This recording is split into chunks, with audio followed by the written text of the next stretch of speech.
সেই শহীদ উসমান হাদির স্ত্রীর কোনো সাক্ষাৎকার কোনো প্রিন্ট মিডিয়া নিতে পারে নাই, কোনো ইলেকট্রনিক্স মিডিয়া নিতে পারে নাই, এমনকি কোনো সোশ্যাল মিডিয়ার মাধ্যমে তার স্ত্রীর একটা ফটো পর্যন্ত পাবলিক হয় না। কেন? কারণ তার পারিবারিকভাবে সেই শহীদ উসমান হাদি যেই শিক্ষা দিয়ে গেছেন ইসলামের শিক্ষা, তার সেই শিক্ষা অনুযায়ী সে তার অভিভাবক হিসেবে তার স্ত্রীকে যেইভাবে শরীয়তের পর্দা মেনটেন করে চালিয়েছেন, তার শাহাদাত বরণ করার পরও সেই স্ত্রী তার নিজেকে এমনভাবেই ধরে রেখেছে যে একটা মিডিয়া তার ফটো পাবলিক করতে পারে নাই। কোনো প্রিন্ট মিডিয়া থেকে ধরে ইলেকট্রনিক্স মিডিয়া থেকে ধরে সোশ্যাল মিডিয়া পর্যন্ত কোথাও তার স্ত্রীর একটা সাক্ষাৎকার পায় নাই, তার স্ত্রীর একটা ফটো পায় নাই। কেন? কারণ সে শরঈ যেই পর্দা আছে, আল্লাহর দেওয়া ফরজ বিধানটাকে সে এমনভাবেই পালন করে যে তার স্বামী শাহাদত বরণ করার পরও সে প্রকাশ্যে কারো কাছে কোনো মিডিয়ার কাছে সাক্ষাৎকার দেয় না। এই শিক্ষাটা কোত্থেকে আসলো? তার পরিবার থেকে আসছে। তার স্বামী দায়িত্বশীল ভূমিকা রাখার কারণে স্বামী তার স্ত্রীকে যেইভাবে মেনটেন করেছে ওইভাবেই ধর্মীয় নীতিমালা মেনে আল্লাহর ফরজ বিধান পর্দাকে এমনভাবেই সে কন্ট্রোল করলো, এমনভাবেই সে পালন করলো যে স্বামী শাহাদত বরণ করার পরও কোনো মিডিয়ার সামনে সে প্রকাশ্যে আসে নাই। তার এই অবস্থা দেখে আমার আবু দাউদ শরীফের একটা বর্ণনার কথা স্মরণ হয়ে গেল।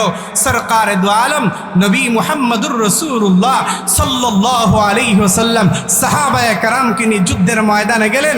অসংখ্য মুজাহিদ সাহাবায়ে কেরাম রণাঙ্গনের ময়দানে গেলেন, যুবকরাও যুদ্ধের ময়দানে গেল। সরকারে দু আলম নবী মুহাম্মদুর রাসূলুল্লাহ সাল্লাল্লাহু আলাইহি ওয়াসাল্লাম যুদ্ধের ময়দানে উপস্থিত থাকা অবস্থাতেই যুদ্ধ যখন শেষ হয়ে গেল, সাহাবায়ে কেরাম ফিরে আসলেন, অসংখ্য যুবকরা ফিরে আসলো। যেই যুবক যুদ্ধের ময়দানে শাহাদত বরণ করলো, তার মা তার সন্তানের তালাশ করছে, সন্ধ্যা হয়ে গেছে, সকলেই বাড়িতে ফিরে আসছে, কিন্তু ওই মায়ের কলিজার টুকরো সন্তান এখনো বাড়িতে ফিরে আসে নাই। মহিলা সরকারে দু আলম মুহাম্মদুর রাসূলুল্লাহ সাল্লাল্লাহু আলাইহি ওয়াসাল্লামের সঙ্গে সাহাবায়ে কেরাম যেই যুদ্ধের ময়দানে গিয়েছিলেন, সেই যুদ্ধের ময়দানের দিকে, রণাঙ্গনের দিকে দিশেহারা হয়ে, পাগল পড়া হয়ে ওই মহিলা যুদ্ধের দিকে ছুটতে আরম্ভ করলেন। কারণ সকল যুবকরা যুদ্ধের ময়দান থেকে ফিরে এসেছে, এখনো পর্যন্ত ওই মায়ের কলিজার টুকরো সন্তান যুদ্ধের ময়দান থেকে ফিরে আসেনি। এর মানে মা পেরেশান হয়ে গেলেন, পাগল পাড়া হয়ে গেলেন, আমার কলিজার টুকরো সন্তান এখনো যুদ্ধের ময়দান থেকে ফিরে আসেনি। এর মানে কি, কেমন কি ঘটলো? আল্লাহর নবী সরকারে দু আলম নবী মুহাম্মদুর রাসূলুল্লাহ সাল্লাল্লাহু আলাইহি ওয়াসাল্লামের সঙ্গে যে সকল সাহাবায়ে কেরাম যুদ্ধের ময়দানে গিয়েছিলেন, ওই যুদ্ধের ময়দানে ওই যুবক শাহাদত বরণ করেছে। মা তার কলিজার টুকরো সন্তান, যেই সন্তান যুদ্ধের ময়দানে শাহাদত বরণ করেছে, তাকে খোঁজার জন্য রণাঙ্গনে চলে গেলেন। যুদ্ধের ময়দানে যাওয়ার পরে এক পর্যায়ে মা দেখলেন তাকে অসংখ্য সাহাবায়ে কেরাম ঘিরে আছে। আল্লাহ নবী সরকারে দু আলম নবী মুহাম্মদুর রাসূলুল্লাহ সাল্লাল্লাহু আলাইহি ওয়াসাল্লামের সাহাবায়ে কেরাম ওই মায়ের কলিজার টুকরো সন্তান যুদ্ধের ময়দানে শাহাদত বরণ করেছে। যুদ্ধের ময়দানে শাহাদত বরণ করার কারণে সাহাবায়ে কেরাম ওই শহীদের লাশকে চতুর্দিক দিয়ে ঘিরে রেখেছে। মা ওই জায়গায় উপস্থিত হলেন। উপস্থিত হওয়ার সঙ্গে সঙ্গে সাহাবায়ে কেরামের সঙ্গে কথোপকথন হয়েছে। কথোপকথন হওয়ার পরে ওই মাকেই সংবাদ দেওয়া হয়েছে, আপনার কলিজার টুকরো সন্তান যুদ্ধের ময়দানে শাহাদত বরণ করেছে। একজন মা নিজের কলিজার টুকরো সন্তান শাহাদত বরণ করেছে, এই কথা শোনার সঙ্গে সঙ্গে গোটা আকাশটা যেন মায়ের মাথার উপরে ভেঙে পড়ল। মা তো এমনিতেই পেরেশান ছিলেন, সন্ধ্যা হয়ে গেছে, সবাই যার যার বাড়িতে ফিরে এসেছে, আমার কলিজার টুকরো সন্তান এখনো ফিরে আসেনি। এই চিন্তায় পাগল পাড়া হয়ে নিজের বাড়ি থেকে রণাঙ্গনের দিকে গেলেন। রণাঙ্গনের মধ্যে যাওয়ার পরে সাহাবায়ে কেরামের কাছ থেকে এই সুসংবাদ পেয়ে গেলেন যে আপনার কলিজার টুকরো সন্তান যুদ্ধের ময়দানে শাহাদত বরণ করেছে।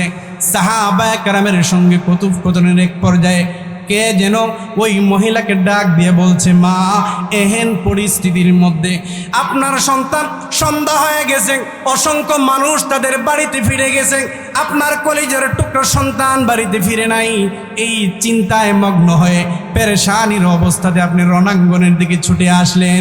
এহেন পরিস্থিতির মধ্যে আপনার শরীরের মধ্যে হিজাব দেখা যাচ্ছে, আপনার চেহারাটা আবৃত দেখা যাচ্ছে, আপনি হিজাবের মাধ্যমে নিজেকে ঢেকে রণাঙ্গনের ময়দানে আপনার কলিজার টুকরো সন্তানের জন্য হাজিরা দিলেন।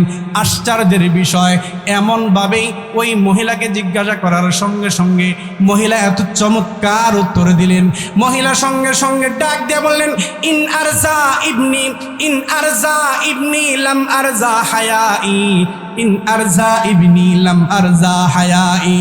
মহিলা সাহাবায়ে কেরামের মধ্য থেকে যে লোকটা আল্লাহর নবী সাল্লাল্লাহু আলাইহি ওয়াসাল্লামের সাহাবীদের মধ্য থেকে মহিলাকে প্রশ্ন করেছিলেন, এমন কঠিন পরিস্থিতির ক্ষেত্রে একজন মা নিজের কলিজার টুকরো সন্তান শাহাদত বরণ করেছে, এই সন্তানের জন্যে নিজের ঘর থেকে হিজাবরত অবস্থাতে পর্দা মেনটেন করে যুদ্ধের ময়দানে যিনি উপস্থিত হলেন, এমন কঠিন পরিস্থিতির ক্ষেত্রেও নিজের শরীরের মধ্যে হিজাব রাখলেন, পর্দা মেনটেন করে আসলেন।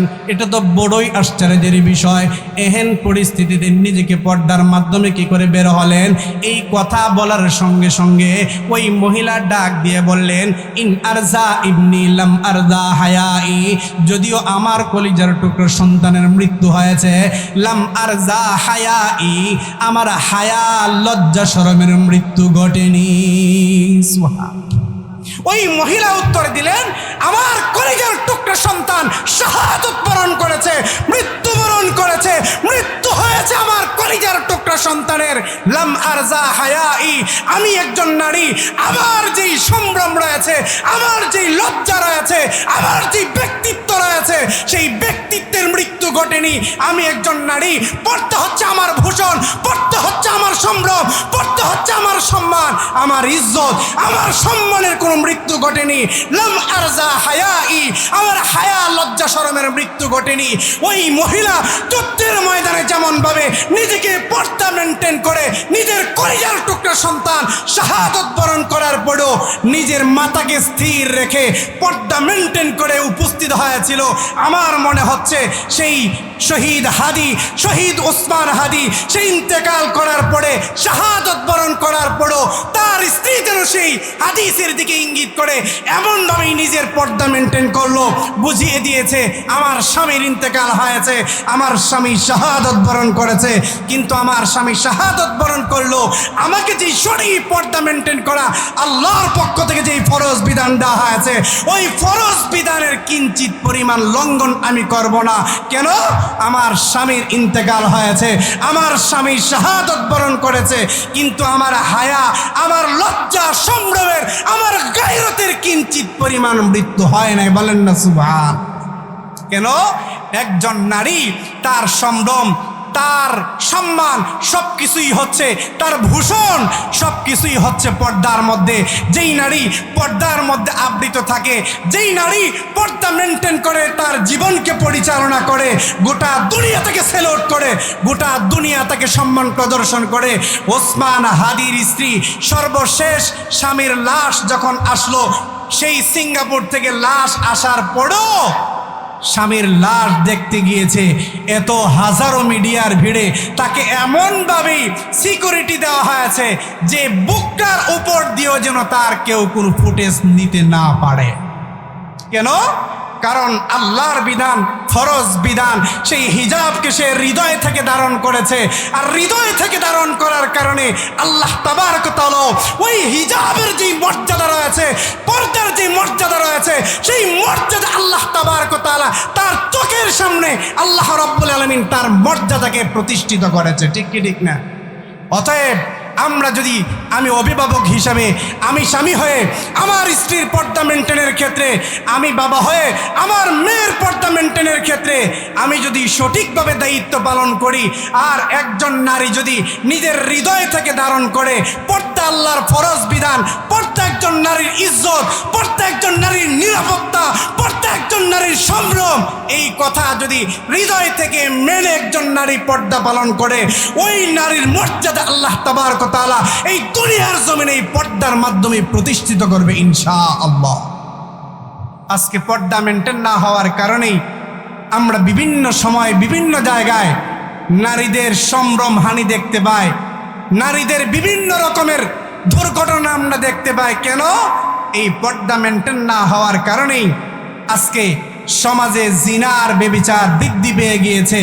এজন্য রাসূল করিম সাল্লাল্লাহু আলাইহি ওয়াসাল্লাম ঘোষণা করেছেন, এই দুইটা জিনিসকে যেই ব্যক্তি সেভ করবে, দুইটা জিনিসকে যেই ব্যক্তি হেফাজত করবে, আল্লাহর নবী সাল্লাল্লাহু আলাইহি ওয়াসাল্লাম বললেন যে আমি মুহাম্মদুর রাসূলুল্লাহ সাল্লাল্লাহু আলাইহি ওয়াসাল্লাম তাকে জান্নাতে নিয়ে যাওয়ার জামিনদার হয়ে গেলাম। বলেন না সুবহানাল্লাহ। এজন্য রব্বুল আলামিন বলেন, মুমিনের 2 নম্বর গুণ হলো আল্লাযীনা হুম আনিল লাগবি মুরিদুন। মুমিন তার জবানকে অনর্থক কথা থেকে, বেহুদা কথা থেকে নিজের জবানকে হেফাজত করবে। 3 নম্বর রব্বুল আলামিন বলেন, ওয়াল্লাযীনা হুম লিযাকাতি ফাইলুন। মুমিন নেশাপূর্ণ মালের যখন মালিক হয়ে যাবে, ওই নেশাপূর্ণ মালের মালিক হওয়ার পরে ওই নেশাপূর্ণ মালের যাকাত আদায়কারী হবে। আল্লাহ রাব্বুল আলামিন আমাদের